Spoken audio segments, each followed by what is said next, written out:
928페이지입니다. 구약성경 928페이지 잠언 16장 32절 우리 찾아서 같이 읽도록 하겠습니다. 잠언 16장 32절 말씀입니다. 잠언 16장 32절 페이지수로 구약성경 928페이지 찾았으면 같이 읽겠습니다. 노하기를 더디하는 자는 용사보다 낫고 자기의 마음을 다스리는 자는 성을 빼앗는 자보다 나으리라. 아멘. 어느 동네에 어느 시골 동네에 불이 났습니다.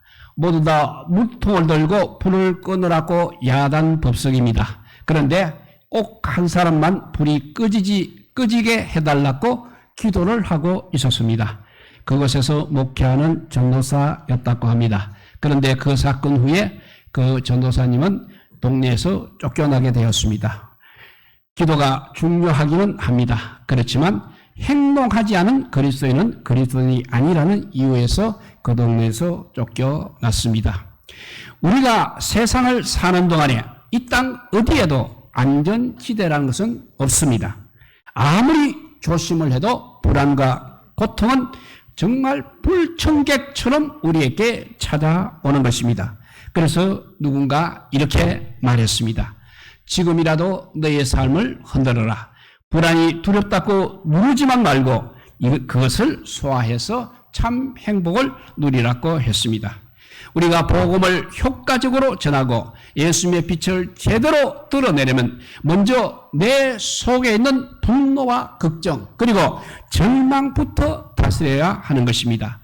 동일한 상황에서 불신자와 똑같이 분노하고 절망한다면 도대체 우리의 믿음은 어디에서 발견될 수 있단 말입니까? 행함이 없는 믿음, 역사가 일어나지 않는 믿음은 죽은 것과 같다고 했습니다.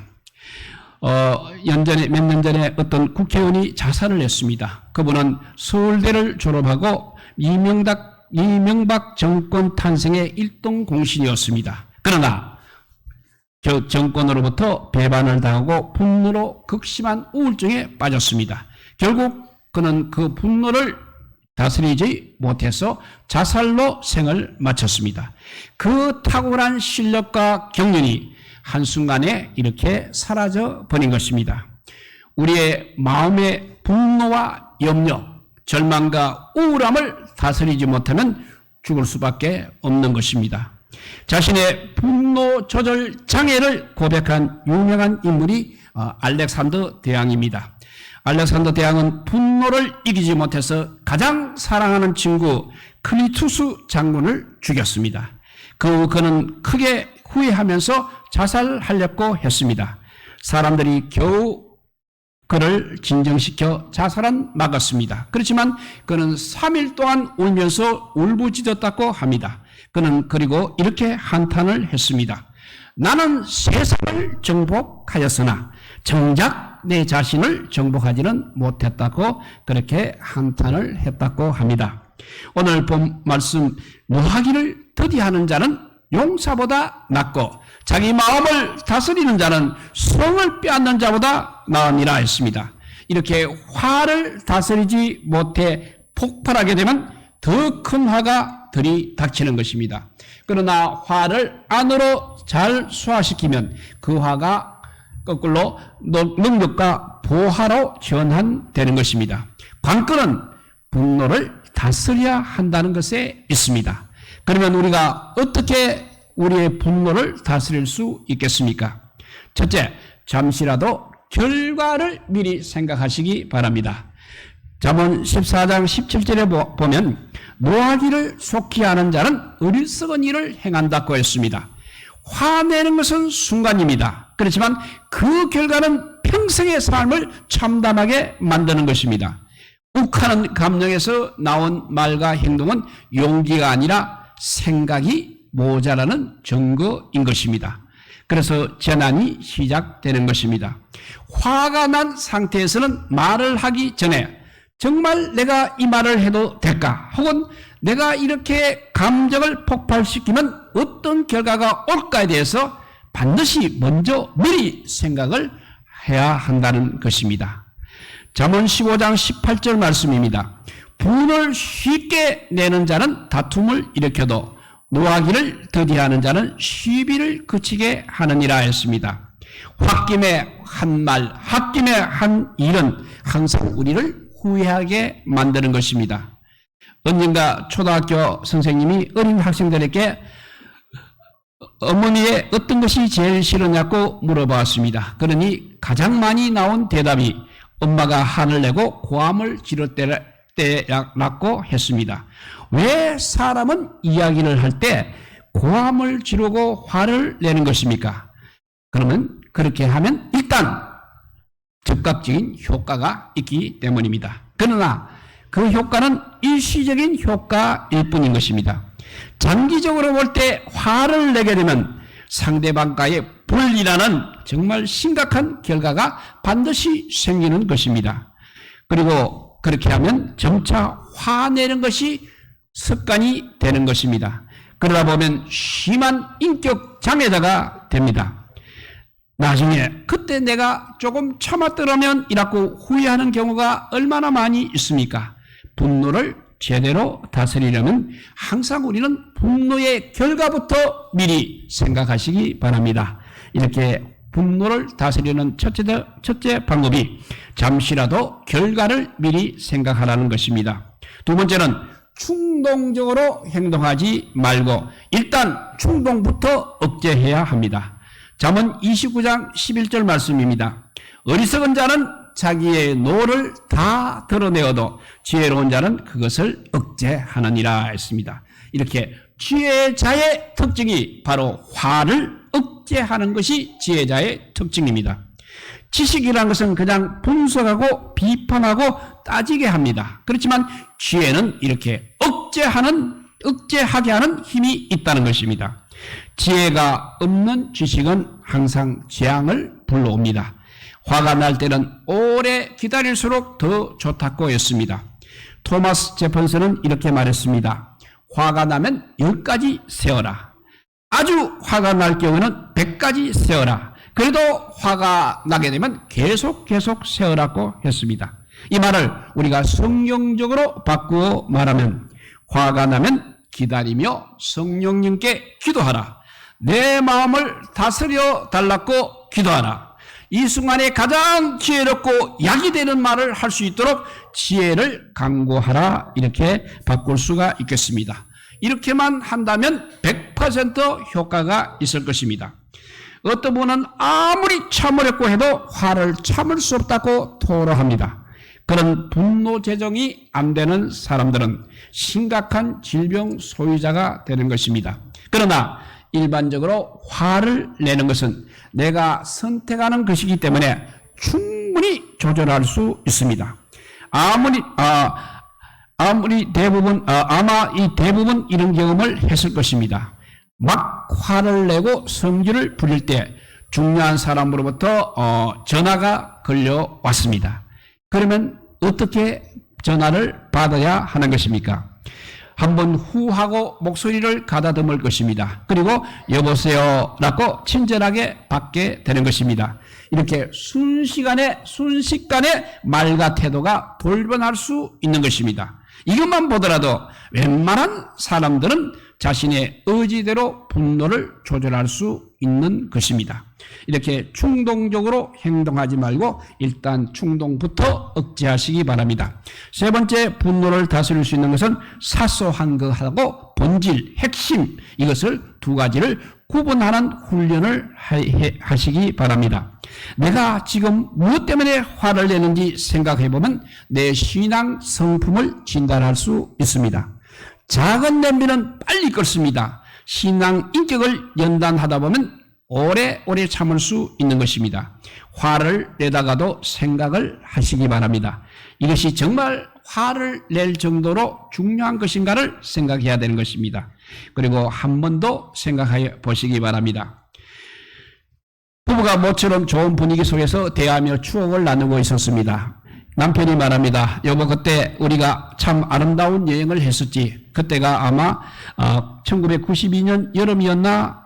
이렇게 말하자 아내가 말합니다. 아니, 1992년이 아니고 1994년이야. 그리고 또 남편이 말합니다. 그때 우리가 타고 간 차가 색깔이 하얀색이었지 라고 말하면 아내는 아니야 빨간색이어서 라고 교정을 해줍니다. 남편이 계속 자기 주장을 하고 자기 생각을 주장하고 아내가 이렇게 그것을 자꾸 교정하다 보니까 결국 좋은 분위기는 사라지게 되고 부부가 결국은 싸움까지 하게 되는 것입니다. 도대체 무엇이 중요한 것입니까? 무엇 때문에 그 부부는 싸우고 있는 것입니까? 정말 아무것도 아닌 것 가지고 그들은 분위기를 망쳤던 것입니다. 우리 교회에서도 마찬가지 그런 현상이 있습니다. 어떤 교회 성도들이 사랑으로 하나가 되기 위해서 야외 예배를 드리러 가기로 했습니다. A 집사가 이렇게 말합니다. 이번에는 가서 갈비를 먹읍시다 라고 하자 B 집사가 돈이 많이 드는 갈비 대신 불고기로 합시다 라고 말을 합니다. 그러자 A 집사가 요새 그렇게 촌스럽게 누가 불고기를 먹습니까? 라고 투명스럽게 말하자 B 집사가 또 대꾸를 합니다. 불고기 먹는 것이 어떻게 촌스러운 것입니까? 교회가 돈을 아껴 선교해야지 무슨 비싼 갈비입니까? 라고 했다고 합니다. 이렇게 두 사람은 계속 싸우다가 야외 예배를 함께 드리기는커녕 결국 갈라지고 말았다는 것입니다. 이렇게 사소한 것, 본질이 아닌 것, 핵심이 아닌 것, 이것은 그냥 넘어가면 되는 것입니다. 매 순간 우리는 이렇게 사소한 것이냐, 본질이냐, 핵심이냐를 구분하는 훈련을 해야 하는 것입니다. 세 번째, 사소한 것과 핵심과 본질을 구별하는 훈련을 해야 분노를 다스릴 수 있다고 했습니다. 네 번째는 용서를 하지 못하면 분노는 결코 다스릴 수 없는 것입니다. 전도서 19장 11절 말씀입니다. 잠언 19장 11절 말씀입니다. 노하기를 더디하는 것이 사람의 슬기요 허물을 용서하는 것이 자기의 영광이니라 했습니다. 누군가가 나에게 잘못을 했을 때 그 잘못을 무시할 수 있다면 덕이 되는 것입니다. 용서까지 해줄 수 있다면 예수님을 닮은 성숙한 신앙 인격을 지니게 되는 것입니다. 우리 주님은 공생에서 중상모략당하고 비난과 모함을 너무나 많이 받았습니다. 그러나 우리 주님은 결코 복수하지 않으셨습니다. 똑같은 일을 당해도 못 참는 사람이 있는 반면에 잘 참아내는 사람이 있습니다. 왜 그렇겠습니까? 각자 간에 이해하고 소화하는 능력이 다르기 때문입니다. 인생을 살다 보면 많은 일들이 내 의지와 상관없이 발생할 수 있습니다. 그러나 나에게 닥친 그 일을 어떻게 해석하고 어떻게 처리할 것인지는 전적으로 내가 선택하는 것입니다. 사건보다 이렇게 해석이 더 중요한 것입니다. 일과 사람이 나를 절망시키는 것이 아니라 나의 반응이 나를 힘들게 하고 또 분노하게 만드는 것입니다. 분명한 화를 내는 순간 행복은 빼앗기는 것입니다. 화를 참고 용서하는 자가 자기 영광을 누리며 용서하는 자가 영광을 누리며 승리하게 되는 것입니다. 이렇게 용서하지 못하면 분노를 다스릴 수 없다고 했습니다. 다섯 번째는 말을 제어할 때 분노를 다스리고 치유할 수 있습니다. 화를 낼 때 사용하는 말은 그야말로 극단적인 말입니다. 그때 내어 뱉어버린 그 말은 불에 기름을 끼얹는 것과 같은 것입니다. 더 이상 내가 책임질 수 없게 엄청난 말을 하게 되는 것입니다. 그것은 내 감정과 상대방의 감정을 더욱 증폭시키고 파괴시키는 에너지를 만듭니다. 잠언 21장 23절 말씀입니다. 입과 혀를 지키는 자는 자기의 영혼을 환난에서 보존하느니라 했습니다. 이 구절의 영어 성경을 번역해 보면 당신이 환난의 밖에 있기를 원한다면 당신의 말을 조심하라는 것입니다. 어떤 말이든 내가 한 말은 반드시 내가 다시 먹어야 하는 것입니다. 화가 나면 상대에게 가장 충격과 가장 상처를 줄 수 있는 말이 떠오르게 되는 것입니다. 그런 심한 말을 던지게 되면 내가 똑똑하게 말을 잘한 것처럼 착각하게 됩니다. 그러나 그것은 지혜가 아니라 모두를 너와 나를 죽이는 바보 같은 생각일 뿐인 것입니다. 잠언 15장 11절 말씀입니다. 유순한 대답은 분노를 쉬게 하여도 과격한 말은 노를 격동하느니라 했습니다. 화가 나면 의도적으로 비웃는 말이나 상대를 격동시키는 말부터 중지해야 합니다. 대신 유순한 말을 구사하여 상대방의 마음은 물론 자신의 마음도 누그러지게 해야 하는 것입니다. 물론 이렇게 하는 것은 너무나 어려운 일입니다. 그래서 평소에 훈련이 필요한 것입니다. 학교 기숙사에 살던 어느 집사님의 딸이 방학 때 집에 와서 엄마와 심하게 싸웠습니다. 모녀는 서로 화해할 말을 찾지 못해 눈치만 보고 있었습니다. 그때 딸이 말했습니다. 엄마, 나 기숙사에 중요한 것을 놓고 왔어.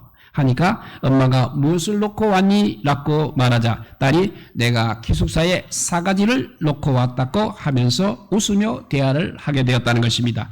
그 말 한마디로 모녀는 화해를 할 수 있었던 것입니다. 거친 말로 자신의 화를 표현하면 절대로 후련해지지 않는 것입니다. 대신에 화가 배로 늘어나는 것입니다. 절대로 화를 삼키면 안 됩니다. 화를 삼키게 되면 우리 몸에서 나쁜 화학 작용이 일어난다는 것입니다. 화를 뱉으면 관계가 결국 깨어지는 것입니다. 화를 삼키게 되면 화가 내 몸을 지배합니다. 그래서 화병이라든지 우울증, 암 같은 무서운 병으로 발전을 하게 됩니다. 그러면 어떻게 해야 합니까? 하나님께 화났음을 인정하며 고백하고 풀어놓아야 합니다. 아픔과 분노를 우리 하나님 아버지께 풀어놓기를 바랍니다. 시편에서 다윗은 자기의 상처와 좌절, 불안을 하나님께 토해내는 장면이 많이 나오고 있습니다. 그 다윗의 기도 내용을 보게 되면 어떻게 이런 것을 성경에 기록했나 싶을 정도로 끔찍한 내용들이 많이 있습니다. 그러나 그것이 다윗이 더 분노에 침몰되지 않고 다시 새롭게 시작할 수 있는 비결이었습니다. 분노를 하나님께 고백하게 되면 우리 마음에 성령의 열매와 지혜를 주십니다. 성령의 열매는 9가지, 사랑과 희락과 화평, 오래 참음과 자비와 양성, 충성과 온유와 절제입니다. 우리가 하나님께 의지하면 자기도 모르는 사이에 이는 성령의 열매가 열리게 되는 것입니다. 어떤 목사님의 고백입니다. 한 장로님은 자기 동서를 장로로 세워달라고 부탁을 했습니다. 또 다른 장로님은 자신과 말이 잘 통하는 어떤 분을 장로로 세워달라 요청을 했습니다. 그런데 그분들이 지목했던 분들은 하나님의 존재 자체에 대해서 확신이 없는 그런 사람들이었습니다. 그러나 나는 바로 안 된다고 거절하지 않았습니다. 대신 먼저 그들이 제자 훈련을 받아 영적인 준비를 할 수 있도록 하자고 말했습니다. 그러자 혼란이 일어났습니다. 혼란 가운데 매주 수요일 예배 후에 당회로 모였습니다.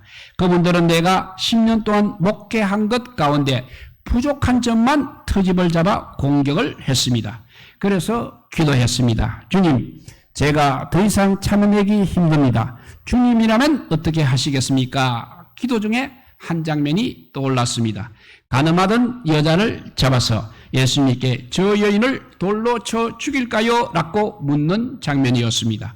예수님이 죽이라 하면 복음이 깨어집니다. 살리라 하면 또 율법이 깨어집니다.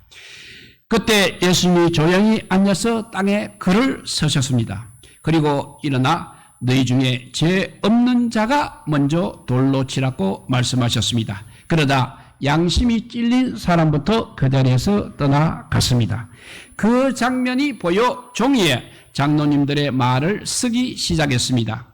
장로님들이 무슨 말을 하면 나는 받아쓰기만 했습니다. 그러자 왜 쓰십니까? 라는 질문이 들어왔습니다. 나는 장로님들의 말씀을 잘 기록해서 읽어보려고 합니다. 라고 답하였습니다. 그런데 그렇게 시작하자 내 마음이 차분해졌습니다. 말싸움을 해서 분쟁에 얽혀들지 않게 되었습니다. 쓰다 보니 장로님들의 말이 지난번 한 말과 다른 것과 서로 말이 다른 것도 알게 되었습니다. 그런 과정을 거쳐 장로님들은 과격한 말과 행동을 하지 않게 되었습니다. 그러니까 말로 죄를 짓지 않게 되었습니다. 결국 교회까지 지킬 수 있게 되었습니다. 라고 어느 목사님이 고백을 한 것입니다. 그러면 그 다음에 7번째, 예수님을 주인과 왕으로 모시고 예수 이름을 다스려야 화를 다스릴 수 있습니다. 마태복음 12장 43절에서 45절 말씀입니다. 더러운 귀신이 사람에게서 나갔을 때 물 없는 곳으로 다니며 쉬기를 구하되 쉴 곳을 얻지 못하고 이에 이르되 내가 나온 내 집으로 돌아가리라 하고 와보니 그 집이 비고 청소되고 수리되었거늘 그에 가서 저보다 더 악한 귀신 7을 데리고 들어가서 거하니 그 사람의 나중 형편이 전보다 더욱 심하게 되느니라. 이 악한 세대가 또한 이렇게 되리라 했습니다. 그러니까 우리 마음을 비우고 상처를 치유받는 것이 너무나 절실합니다. 그런데 중요한 점이 있습니다. 우리 마음의 주인이 항상 필요하다는 사실입니다. 성경은 마음이 비어 있으면 오히려 귀신이 악한 것들을 데려와서 더 심하게 만든다고 했습니다. 결국 우리 마음에 주인이 있어야 하는 것입니다. 내 마음과 내 인생의 주인은 누구입니까? 이 질문에 답을 정말 잘해야 됩니다. 인간은 마귀를 다스릴 왕권을 하나님께 받았습니다. 그러나 하나님을 불신하고 마귀에게 오히려 순종하고 그 왕권을 마귀에게 반납한 채 마귀의 노예가 되어버렸습니다. 그래서 내 마음을 지킬 능력까지 상실한 것입니다. 세상은 마음을 비우고 아픈 일을 잊으라고 그렇게 말은 합니다. 그러나 이렇게 마음을 비워두게 되면 언제든지 마귀 와서 우리 마음을 지배하게 되는 것입니다. 부디 예수님을 내 인생의 구세주와 주인 왕으로 영접하시기 바랍니다. 주님이 내 안에 오셔서 다스려 주시면 마귀는 떠나가게 되는 것이고 분노도 역시 다스려지는 것입니다. 역경 중에도 희망을 찾아 나갈 힘을 주시는 것입니다. 마음이 비었다고 생각한다면 지금 이 시간 예수님의 이름으로 다음과 같이 명해서 자신의 마음을 다스리기 바랍니다. 이렇게 기도하시기 바랍니다. 내 마음의 주인과 왕이신 예수님의 이름으로 명하노니 분노와 절망과 우울한 마음은 진정될지어다. 내 마음은 호수처럼 고요할지어다. 예수님이 주시는 참 평화가 마음에 임할지어다. 하나님이 주시는 지혜와 능력으로 승리할지어다. 라고 자신의 마음에게 명해서 자신의 마음을 다스려서 예수님이 우리 마음의 주인이 되시기를 우리 주님의 이름으로 축복드립니다. 기도하겠습니다. 사랑의 하나님 감사합니다. 정말 세상을 살다 보면 분통이 터질 수밖에 없고 억울해서 참을 수가 없을 때도 얼마나 많이 있는지 모릅니다. 모두들 사탄이 우리를 아버지여 장악해서 우리 마음을 장악해서 우리를 넘어뜨리려고 이런 아버지여 계계를 꾸미고 있습니다. 이제 우리 마음속에 아버지여 주님의 이름, 주님이 우리 마음의 주인이 되어 주셔서 이런 것들을 이길 수 있게 하여 주시고 이런 것들을 몰아낼 수 있게 하여 주시고 정말 주님의 마음으로 우리가 화할 수 있는 우리 모든 믿는 자들이 되게 하여 주시옵소서. 그래서 분노로 우리가 아버지여 처참한 실패를 맛보지 않게 하여 주시고 항상 아버지여 주님이 주시는 그 지혜와 능력을 우리가 늘 말씀과 기도를 통해서 공급받아서 이 땅에서도 승리하며 살아가는 우리 모두가 되게 하여 주시기를 간절히 빌고 원하올 때 우리 구주 예수 그리스도 이름으로 기도드리옵나이다. 아멘.